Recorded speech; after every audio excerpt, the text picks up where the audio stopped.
Sylvester Stallone had appeared on countless talk shows throughout his decades-long career. But the energy inside the Good Morning America studio on this particular morning was anything but routine. The producers had promised him a light-hearted segment focusing on his new film and his reflections on turning 78. Instead, the atmosphere turned combative within minutes. George Stephanopoulos, known for his pointed political interviews, welcomed Stallone with a sharp-edged smile and opened the conversation with a question that immediately set off alarm bells. "Some people say your best days are behind you, how? Do you respond?" Stallone's signature smirk didn't even form. He blinked once, slowly, like a boxer processing the first cheap shot in the first round.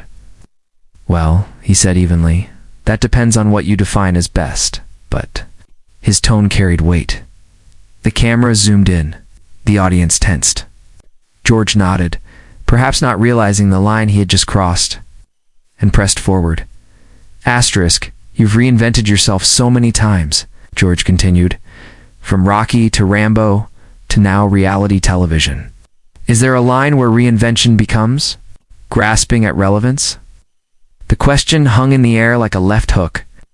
Stallone leaned back in his chair, arms crossed, and smiled, but it was tight, controlled. "You want to ask me about my movie? Or are you trying to bury me live on TV?" he said, voice low, but unmistakably serious. George responded, "I'm just asking what a lot of people are thinking." Stallone narrowed his eyes. "A lot of people? Or just you?" The producers in the control room started to panic, mouthing silent instructions and signaling to camera operators to prepare for a cut. But the exchange had viewers glued to their screens. Social media was already on fire.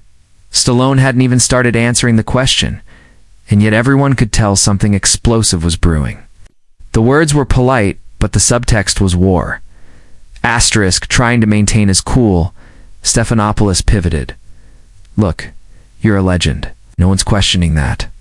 But is it tough knowing you're no longer the box office king you once were?" Stallone chuckled, but it sounded like a growl. "You ever get punched in the face, George?" Stephanopoulos blinked. "Excuse me? Maskin, ever had your nose broken? 3 ribs bruised? 10-hour days in freezing water with a broken ankle?" George didn't answer. "No," Stallone said for him. "Because while I was out there bleeding for my art, you were writing opinion columns at Columbia." The audience gasped. The lighting seemed suddenly too bright. "I made my legacy with my fists and my typewriter. I earned every scar. And now you sit there, sipping your coffee, asking if I'm grasping." George cleared his throat. "Sylvester, I didn't mean..." But Stallone was already on the offensive. "You don't mean anything, George? You hide behind questions and pretend it's journalism." Asterisk, there was a pause. The kind that usually precedes either an apology or an explosion. "I didn't come here to be insulted," Stallone said, removing his earpiece. "Came here to share something. We'll talk about life, family, maybe a few laughs. Instead, I get dissected like a frog." The crowd was silent. Control room was frozen. George, maintaining a rigid posture, replied with faint condescension, "No one's insulting you. You're being very sensitive. Wrong move." "Oh, now I'm sensitive," Stallone said, voice rising. "Let me tell you something, pal. When you've carried studios on your back, when you've written your own path in a town that tried to lock you out, you earn the right to be respected. Not patronized by a guy who thinks eye contact counts as courage." One of the producers whispered into George's earpiece, changed the subject. But George, locked into the moment, doubled down. "Then tell us what you do want people to see, if not what they're seeing now." Stallone stood up, not in a hurry, not in a rage, but deliberately. The towering action star cast a long shadow over the seated anchor. "What they should see," Stallone said, "is that I'm still standing. That I've been knocked down more times than most, and I keep getting up. That I don't need permission to evolve." George tried to defuse the moment. "We're just trying to have a conversation." But Stallone cut him off. "This ain't a conversation. It's an ambush wrapped in good lighting." Then he turned toward the crew. "I'm done." "Oh?" The audience erupted in stunned murmurs. Camera. Operators looked around for direction. Backstage, production assistants scrambled. The cue cards were irrelevant now. Stephanopoulos sat frozen, lips pressed tightly together, eyes following Stallone as he walked toward the edge of the set. And then, in one smooth motion, he tossed his mic onto the coffee table. It landed with a thud. Asterisk. The producers cut to a commercial with clumsy timing. The abruptness of it made it obvious something had gone wrong. Within minutes, hashtag Stallone storms off and hashtag GMA chaos were trending on Twitter. Cell phone videos from inside the studio leaked online, showing the awkward aftermath as George attempted to salvage the show with strained professionalism. Well, that was unexpected, he said with a half smile before shifting to the next guest, but the damage was done. TMZ ran with Stallone meltdown, while others spun it as Stallone silences Stephanopoulos. TikTok exploded with remix videos overlaying the Rocky theme as Stallone walked off the set. Memes poured in. Some showed Stallone punching the GMA logo. Others declared him the new champion of calling out fake politeness.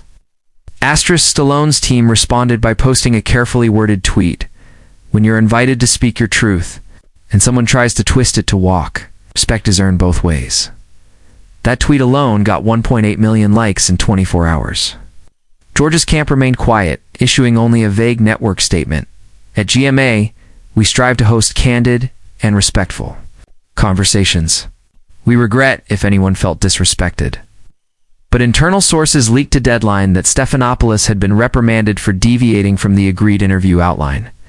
Behind the scenes, ABC execs debated whether to have Stallone back for a follow-up he had, after all, given them the highest viewership in over a year. But the damage to trust was done. Stallone told Variety he had no interest in returning to a place where gotcha questions replace real dialogue. Asterisk. In the days that followed, Stallone appeared on The Tonight Show, where Jimmy Fallon handled things very differently. So Fallon joked, "You and George won't be vacationing together." The crowd roared with laughter. Stallone smirked, "Only if it's a boxing ring." Fallon's segment allowed Stallone to clear the air talking about his film, his family, and why he refuses to be boxed in by expectations. "I'm not just the guy who runs up the steps anymore," he said. "I'm a father, a writer, a producer. I've earned the right to evolve. And no one's going to shame me for that, not even politely." The audience gave him a standing ovation. That clip was viewed over 20 million times across platforms. Stallone, far from being kicked off, had turned the whole moment into a public triumph. Asterisk. Meanwhile, George faced quieter repercussions. ABC's internal reports hinted at misaligned tone and escalated tension due to inadequate guest briefing. Viewers were divided. Some believed George was just doing his job. Others felt he disrespected a legend. Pundits weighed in. Fox News called it another example of mainstream media tearing down real grit, while The View debated whether George had let ego steer the segment. The story simmered for over a week. Late-night hosts, YouTubers, and commentators all took sides. But Stallone? They didn't engage further. "I said what I had to say," he told a reporter at LAX. "I'll let the world sort out the rest." Asterisk. And just like that, the narrative shifted. What began as a morning interview turned into a cultural firestorm. It reignited conversations about how aging icons are treated. It's about respect, and about how much control a guest really has on live television. For Stallone, it was a reminder that after all these years, he still commands a room, a moment, and the internet. For George Stephanopoulos, it was a rare public bruising from a man who made bruises iconic. The industry took notes. And somewhere in Hollywood, as Stallone walked onto a new set for his next project, a young producer whispered, "Let's not piss him off." Oh. Because if there's one thing everyone now knew, it's that you don't corner a fighter unless you're ready for a fight. The media frenzy didn't fade, it evolved. A week after the incident, the Good Morning America segment was dissected by media critics, communication professors, and even acting coaches. The viral moment became a case study in what happens when authenticity clashes with performance. Some believed Stallone had masterfully used live TV as a platform to reassert dominance in a world obsessed with youth and compliance. Others thought he had overreacted, but Stallone didn't flinch.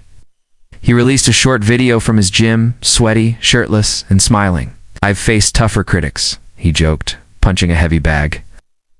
That clip alone was reshared over 5 million times. In contrast, Stephanopoulos avoided public events for several days, allegedly on vacation. But insiders whispered about internal was meant to question his relevance had instead catapulted him into a whole new wealth was no longer just. Al ached off GMA like a king exiting a cour of fools.